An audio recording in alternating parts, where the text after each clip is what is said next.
संदर्भ में बताया जाए। भारत में जब केंद्र सरकार के द्वारा बहुत ऐसा एक्ट लाया गया है जो कि वास्तव में अगर कहा जाए तो आम नागरिकों के ज़रूरत के हिसाब से और उनको भ्रष्टाचार मुक्त समाज में उसकी भागीदारी को लेकर है, जिसमें एक सूचना के अधिकार अधिनियम 2005 बहुत बड़ा एक कानून सरकार के द्वारा लाया गया था और इसका उपयोग भी माने जितना देखा गया है और जितना हो रहा है उसके कारण ही जितनी भी आज तक आप देख रहे हैं भ्रष्टाचार से संबंधित 2G 4G चाहे 5G चाहे और जो जी हो जियो भी निकला है, ये सब किसी को सूचना जब प्राप्त हो गया है तभी निकला है। तो मैंने भी आज कोविड-19 महामारी कोरोना वायरस माने जेहन में कोरोना वायरस बोलते ही आदमी का रोंगटा खड़ा हो जाता है। और अगर हम लोग ये सुन लेते हैं कि जो आदमी मेरे सामने वाला आदमी कोविड-19 पॉजिटिव है, कोरोना वायरस उसके शरीर में है, तो हम लोग उससे दूर भागने लगते हैं, हीन भावना की दृष्टि से उसको देखने लगते हैं, जो कि नहीं देखना चाहिए हम लोगों को। पहले कैसे किसी को कोई कोड़ हो जाता था तो उसको दूर हम लोग कर देते थे, ये हम लोग ऐसा बीमारी के तौर पे करते हैं, लेकिन ये नहीं होना चाहिए क्योंकि ये बीमारी आया है तो ख़त्म भी होगा। हम लोग भारतीय हैं, भारतीय में मैं एक चीज़ यह कहना चाहता हूँ कि पूरे विश्व में अगर किसी में इम्यूनिटी ज़्यादा अगर है किसी देश में तो हम भारतीयों में इम्यूनिटी ज़्यादा है, हम लोग में क्षमता लड़ने का अंदर में शारीरिक अंदर में बहुत है, क्योंकि हम लोग का परिवेश वैसा है। हम लोग नाजुक नहीं है, हम लोग कठोर हैं शरीर से। तो आरटीआई एक बहुत अच्छा कानून है। मैंने कई जगह पूर्व में बहुत जगह आरटीआई का हमने इस्तेमाल किया। सबसे ज़्यादा इस्तेमाल मैंने सर्किल ऑफिस में किया और बहुत काम किया। एक इसी तरीके का छोटा सा है जिसमें मैं बोलूँगा नहीं, राइट टू सर्विस एक्ट, वो भी बहुत बड़ा और बहुत ही अच्छा कानून है जिसको कि सबको उपयोग करना चाहिए और जानकारी होना चाहिए और सरकार को बतलाना चाहिए कि राइट टू सर्विस एक्ट के तहत में कितने काम को उन्होंने सम्मिलित किया हुआ है और उसका क्या निर्धारण है, क्या उसमें फाइन है और क्या किस पे क्या दोष होगा। तो मैंने एप्लीकेशन ये कोविड-19 के कारण जो है अधिवक्ताओं को 6 महीना हो गया आज काम से वंचित है, वर्चुअल कोर्ट हो रहा है। और बात मैं आज फिर से ये बात बोलूँगा, वर्चुअल कोर्ट में पर कोर्ट जितने न्यायालय हैं 15 से 20 अधिवक्ता को छोड़कर उसमें कोई भी काम नहीं कर पा रहे।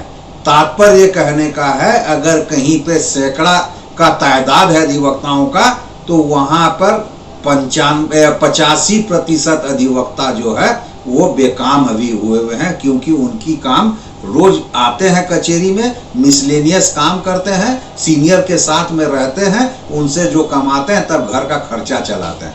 इसी को देखते हुए कोविड-19 के क्रम में बार काउंसिल ऑफ झारखंड ने एक स्कीम लाया था जो कि Covid scheme advocate welfare scheme के तहत में कोविड में पैसा देने की बात हुई थी, जिसमें एक PIL भी फाइल हुआ था। और PIL फाइल होने के उपरांत में महाधिवक्ता ने अपना जवाब दिया था। Central government bar council of India के पास में जो हमारे जो रिप्रेजेंटेटिव है उन्होंने अपना जवाब दिया था, बार काउंसिल झारखंड ने भी जवाब दिया था। और उसके बाद जब ये बात आई थी कि नहीं पैसा हम लोग दे रहे हैं, हम लोग देंगे, तो ये PIL जो है वो निष्पादित कर दिया गया था। आप ये सोचिए एक छोटा सा बच्चा बेचारा जिसका की डेट ऑफ प्रैक्टिस 2 साल का हुआ है, उन्होंने PIL फाइल किया रोशन कुमार ने। मैं तो उसका बड़ाई करूंगा, उसको बधाई दूंगा और उसके इस जज्बा को मैं सलाम करता हूं कि उन्होंने कम से कम हिम्मत की। अब जब ये बात आ गई और सबने जवाब दिया, पैसे देने की बात हुई, तो अब रहा बात पैसा देने की बात हुई तो 3 संस्था है, तीनों संस्था अलग हो गए। ट्रस्टी कमेटी हमारा जो मेन संस्था जहां हम लोग वेलफेयर बेच के पैसा जमा करते हैं, जितने अधिवक्ता हैं चाहे वो वेलफेयर ट्रस्टी कमेटी के मेंबर हो या ना हो, लेकिन वो ट्रस्टी कमेटी के द्वारा निकाला गया वेलफेयर स्टाम्प जरूर लगाता है, ये सोच के लगाता है कि ये पैसा से हम अधिवक्ताओं का वेलफेयर के काम में आएगा। लेकिन जब अब ये नौबत आ गई कोविड-19 का, तो तो कोविड-19 में क्या हुआ कि अब ये कि भाई ये ट्रस्टी कमेटी का मेंबर है तो हम इसको पैसा देंगे, ये ट्रस्टी कमेटी का मेंबर है नहीं है तो हम इसको पैसा नहीं देंगे, ये इतना पैसा का आमदनी इसके पास में है तो इतना पैसा का आमदनी है जिसके पास में हम उसको देंगे, इसको नहीं देंगे। कई तरह की बातें आने लगी जो कि नहीं होना चाहिए था। सीधी सी बात होनी चाहिए थी कोविड-19 के समय में कि आपके पास में 32,000 चाहे 28,000 चाहे 30,000 जो भी अधिवक्ता आपके पास में इनरोल्ड है और जिनका वेरिफिकेशन हुआ है, उनको सीधा सीधी आपको एक पैसा बना के दे देना चाहिए था। लेकिन चलिए, जो है नीति बनता है, नीति धारक नीति बनाते हैं, अपने तरीके से उसको इंप्लीमेंट करते हैं। अब जब देने की बात हुई, मैं बार काउंसिल का सदस्य निर्वाचित हुआ बहुत मुश्किल से, पता नहीं कैसे मुझे सब निर्वाचित कर दिया, मैं नहीं जानता। अपने आप में लगा कि अरे ये कब बम ब्लास्ट हो गया, क्योंकि लोग नहीं चाहते थे कि मैं निर्वाचित हूं, लेकिन निर्वाचित हो गया। अब जब निर्वाचित हो गया तो मेरा तन मन धन तो मैं बहुत ज्यादा दे नहीं सकता, लेकिन काम के प्रति, अधिवक्ताओं के प्रति मेरी जो राय है, उनके प्रति मेरी जो सोच है, उसमें ना पहले कम थी और ना आगे कम होगी। मैंने पारदर्शिता की बात पूरे प्रचार क्रम में की थी। मेरा 1 and 1 मोटो था खाली कि अधिवक्ताओं के बीच में पारदर्शिता होना चाहिए, अधिवक्ताओं को जानकारी होना चाहिए कि बार काउंसिल कैसे संचालित होता है, मैं बार काउंसिल ऑफ इंडिया में अधिवक्ताओं के लिए क्या क्या स्कीम्स हैं और कैसे संचालित होते हैं। लेकिन ढाक के दो पात वाली बात जो होती है कि मैं आ तो गया यहाँ, लेकिन पारदर्शिता लाने में अभी तक मैं विफल रहा। कोशिश में हूं।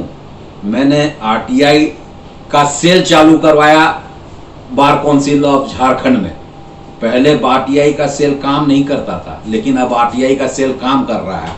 वो इसलिए मैंने किया कि अधिवक्ताओं कम से कम सामने आओ, पूछो तुम वहां पे कि तुम्हारा राइट क्या है, तुमको क्वेश्चन करने का तुमको हक है, तुमको बात जानकारी लेने का हक है, तुम उसको उपयोग करो। अब आप उपयोग नहीं कीजिएगा तो मैं इसमें कुछ नहीं कर सकता हूं। लेकिन आरटीआई पूर्ण रूप से काम कर रहा है और मुझे यहां तक जानकारी है कि अब आरटीआई मिलने भी चल लगा है वहां पे, और उसकी जवाब भी मिलने लगी है। मैंने जब इसमें जानकारी की ट्रस्टी कमेटी, अभी कोविड-19 में मिलना है, वो हम लोगों को कब देंगे, कितने पैसे देंगे, किन किन को देंगे। लेकिन जिसकी कॉपी, एक आश्चर्य की बात है कि जिसकी कॉपी मैं बार काउंसिल के सभी सदस्य को भी दिया, मैंने सरकारी पदाधिकारियों को भी दिया, हमारे राज्य के नेताओं को भी दिया, आरटीआई का उपयोग किया। क्योंकि ट्रस्टी कमेटी का संचालन, जो उसके जो सदस्य होते हैं, उसमें हमारे एक लॉ सेक्रेटरी भी होते हैं, और लॉ सेक्रेटरी ही ट्रस्टी कमेटी के मैनेजमेंट को देखने का काम भी उन्हीं को रहता है। तो मैंने पहले जितना पत्र दिया था, जिसकी कॉपी हमने लॉ सेक्रेटरी को भी दी थी, हमने उन सभी पत्रों के आलोक में सूचना के अधिकार अधिनियम के तहत 5 एप्लीकेशन लॉ सेक्रेटरी जी को, लॉ डिपार्टमेंट को जन सूचना पदाधिकारी के नाम से दिया कि हमको सूचनाएं उपलब्ध कराया जाए। ये हर्ष की बात है कि चलिए एक स्टेज में प्राप्त कर गया अभी, कि वहां से पत्र का मेरा जो सूचना के अधिकार अधिनियम 2005 का जो मैंने दरखास्त दिया था, उसका एक उत्तर मुझे मिला है। और 6(3) के तहत अगर वो सूचना दूसरे विभाग से संबंधित होता है, उनके अधीन जो होता है, तो उसको जो वो भेज दिया जाता है, तो मेरे सभी 5 एप्लीकेशन को महाधिवक्ता के कार्यालय में, चूंकि वहां से संबंधित वो सूचनाएं थी, मंदे सदस्य माने चेयरमैन हमारे जो है ट्रस्टी कमेटी के महाधिवक्ता होते हैं, इसलिए मेरे 5 दरखास्त को उन्होंने 6(3) के तहत महाधिवक्ता कार्यालय में उसका अनुपालन करने हेतु, उनका जवाब देने हेतु भेज दिया गया है। यदि आपके प्रश्नों का उत्तर वहां से भी नहीं मिलता है, सूचना अधिकार आवेदन के बावजूद आपको जवाब नहीं मिलता है, तो फिर क्या आप न्यायालय का रास्ता या आगे फर्दर क्या कार्रवाई कीजिएगा?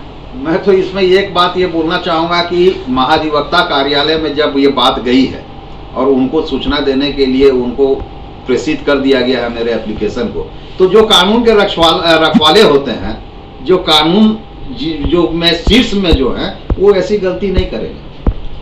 और करना नहीं चाहिए। काय के लिए कि महाधिवक्ता कार्यालय पूर्ण रूप से सूचना अधिकार अधिनियम 2005 के अधीन आता है, और अगर उसके बाद भी अगर हमको नहीं मिलता है तो सूचना अधिकार अधिनियम में फर्स्ट अपील की बात आती है, और फर्स्ट अपील में अगर हम जाते हैं तो बहुत अच्छी बात है, उसके बाद फिर फाइन ना लगेगा, फिर आप बच तो सकते नहीं है।